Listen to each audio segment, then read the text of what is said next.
여러분 안녕하십니까? 우리나라는 지난 1992년에 공산중국과 국교를 맺었습니다. 양측의 국가적 이익이 맞아 떨어진 것이 가장 큰 원인이겠죠. 우리로서는 수천 년 한중 관계사에 있어서 최초로 대등한 지위에서의 국교 수립이라는 역사적 의미가 있었습니다. 당시 이 중국의 최고 지도자는 사실은 덩샤오핑이었죠. 덩샤오핑의 주도로 중국의 주기장막이 열리고 개혁 개방이 되었을 때 우리는 열렬히 환영을 했습니다. 그동안 30년 동안 경제에 관해서는 서로 많은 혜택을 보았습니다. 그러나 30년이 지난 지금의 사정은 어떻습니까? 우리 국민의 중국에 대한 호감도는 급속히 하강 곡선을 그리고 있습니다. 이런 상황이 된 이유는 어디에 있을까요? 많은 전문가들이 이 고견을 제시하고 있습니다. 저도 달린 개입이라고 한마디 하자면 중국 공산당이 미국과 유럽의 기대와는 달리 자유시장 경제와 자유 언론을 수용하지 않고 있기 때문이 아닌가 합니다. 서방의 자유주의와 중국 공산당의 권위주의의 충돌은 앞으로도 계속될 것이고, 우리가 자유민주주의를 신봉하는 한중 두 나라는 시간이 갈수록 점점 멀어질 가능성이 큽니다. 참 비관적입니다.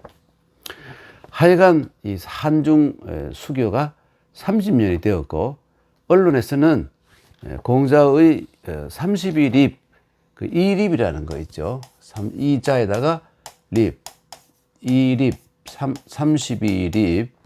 그러니까 공자가 32립이라는 말을 한 적이 있습니다. 이게 결국은 이 30살에 섰다, 30살에 섰다는 그러한 뜻인데, 이게 과연 무슨 뜻일까요? 이립이라는 거예요. 공자는 나이 70이 넘어서 자기의 삶을 38글자로 요약한 적이 있습니다. 이건 사실 글로 쓴 건 아니고, 공자가 쓴 것은 아니고 말로 한 건데 제자 누군가가 이것을 받아 적어 놓은 것입니다. 이 기절은 여러분이 정말 많이 들어본 것이라고 말할 수 있습니다. 그러니까 12호의 지우학, 나는 15살에 학문의 뜻을 두었고 32립, 주자에 의한다면 30에 자립하였고, 이렇게 번역했습니다. 42부록, 이 40에 미혹되지 않았고, 52 지천명, 나의 쉰에 천명을 알았고, 하늘의 운명, 하늘이 나에게 준 명이 무엇인가를 알았고, 62 이순, 60에 귀에 거슬림이 없었고, 72 종심소욕 부류구, 그러니까 이런 애는 마음이 하고 싶은 대로조차도 법도를, 그러니까 마음이 하고 싶은 대로 쫓아서 행해도 법도를 벗어남이 혹은 어긋남이 없었다. 이런 의미입니다. 방금 제가 말씀드리는 것은 주자의 주에 충실한 해석입니다. 어쩌면 이 공자님의 이 말씀은 동서고금에서 가장 짧고 의미심장한 자서전일 수가 있습니다. 공자님의 자서전이라고 할 수 있죠. 6개의 문단이 이견이 없는 구절이 없어서 다 살펴보려면 긴 시간이 걸리기 때문에 생략하고, 또 정답도 거의 없습니다. 특히 이 32립, 이 네 글자는 이설이 10가지가 넘습니다. 주자는 이 립을 자립이라고 해석했습니다. 자립. 그리고 소신이 확고해져서 뜻을 다잡을 필요가 없다. 예.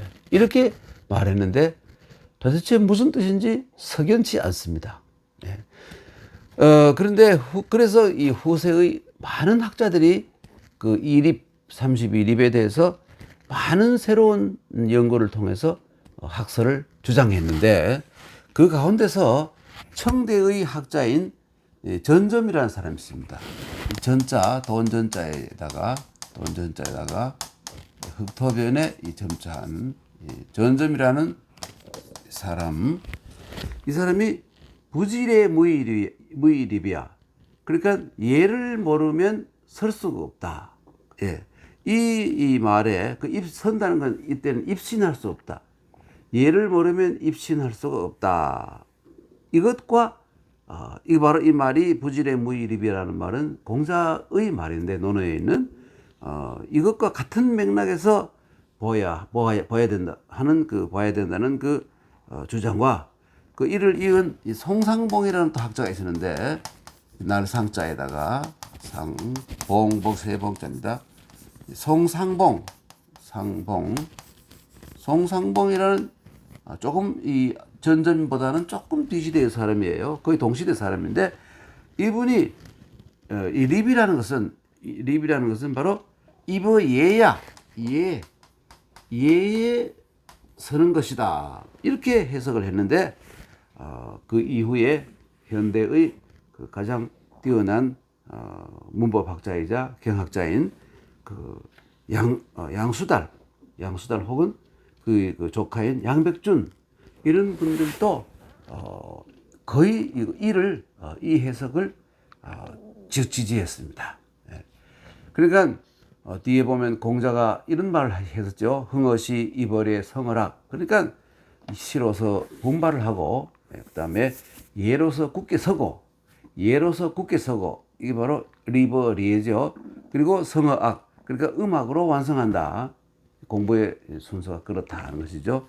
이것과 또 논어에 나오는 불학리에 예를 배우지 않으면 무이립 입신처세할 수가 없다 하는 이 말도 중요한 그러니까 아주 유력한 방증이 될 수 있을 것입니다. 그러니까 32립이라는 우리가 2립이라는 거 이것은 32립이죠. 이것은 알고 보면 나이 서른이 되도록 긴 세월을 아마 10살에 공부하는 사람도 있고 15살에 공부하는 사람도 있고 20살에 공부하는 사람도 있고 그런데 공자는 일찍이 나는 15살에 학문의 뜻을 두었다. 그러니까 15살 때부터 본격적인 공부를 했다 이런 얘기죠. 그래서 30이라면 바로 15년 후에 그러니까 나이 서른이 되도록 15년이라는 긴 세월을 예공부에 주력을 해서 마침내 예를 알고 그리고 실천할 수 있게 되었다. 바로 이것이 이 32립의 본 뜻이 아닌가 합니다. 그리고 현재 학자들 가운데서 32립을 입어 예를 통달하고 예를 실천할 수 있게 되었다. 이렇게 보는 학자들이 제일 많다고 볼 수 있습니다. 그런데 왜 이런 32립의 립자에 대한 이런 여러 가지 긴 해석이 있느냐 하면 이런 상황이 생긴 이유는 아주 간단합니다. 그러니까 뒷날의 종이 역할을 하던 죽간 대나무 조각이죠. 죽간 이게 옛날에 종이 대역을 했었죠. 죽간이 귀했기 때문입니다. 그래서 글을 풀어서 쓰지 않고 압축해서 썼기 때문에 이런 상황이 생긴 것입니다. 고대의 한문이 어렵다는 것은 압축했기 때문이고 현대의 백화문이 쉽다는 것은 풀어서 썼기 때문입니다. 오늘은 한중 수교 30주년을 맞아서 30년을 맞아서 30살을 뜻하는 이립이라는 것이 바로 30살이라는 뜻입니다. 나이 30을 이립이라고 하는데 30살을 뜻하는 이립에 관해서 알아보았습니다. 우선 이 글자는 어떻게 생긴 글자이냐면 고대의 글자는 이렇게 생겼습니다. 여러분, 이것이 이런 식으로 변한 건데요. 이게 사람의 턱입니다. 그러니까 여기 눈과 코를 그리면 코를 그리면 입과 턱이 되겠죠. 바로 이 부분입니다. 이것은 뭘까요? 턱수염입니다, 여러분. 그러니까 이 원래 이자 이게 변해서 이렇게 변하는데 이 이자는 우리가 한문을 하면서 수없이 사용하는 이자의 원래의 의미는 턱수염입니다, 여러분. 그 뒤에는 이제 접속사로 쓰이게 되고 턱수염이라는 의미는 별로 쓰이지 않게 되었죠. 그리고 립이라는 것은 말이죠. 어떤 글자이냐면 바로 원래 모양이 이렇게 되었습니다. 이렇게 된 거예요. 이것은 머리는 생략되었습니다. 사람이고 다리고 이 팔이고 땅 위에, 그러니까 땅 위에 우뚝 서 있는 어른의 모양을 그린 글자가 바로 립입니다. 서 있는 모양이죠. 예. 두 다리를 딱 땅에 고정시키고 움직이지 않고 부동자세로 서 있는 상황이 바로 이것이 변해서 입자가 된 겁니다. 예. 그래서 오늘은 조금 전에도 말씀드렸다시피 한중수교 30년을 맞이하여 우리가 보통 이립 30년을 이립이라고 말하기 때문에 이립에 대해서 알아보았습니다. 여러분, 오늘도 감사합니다. 안녕히 계십시오.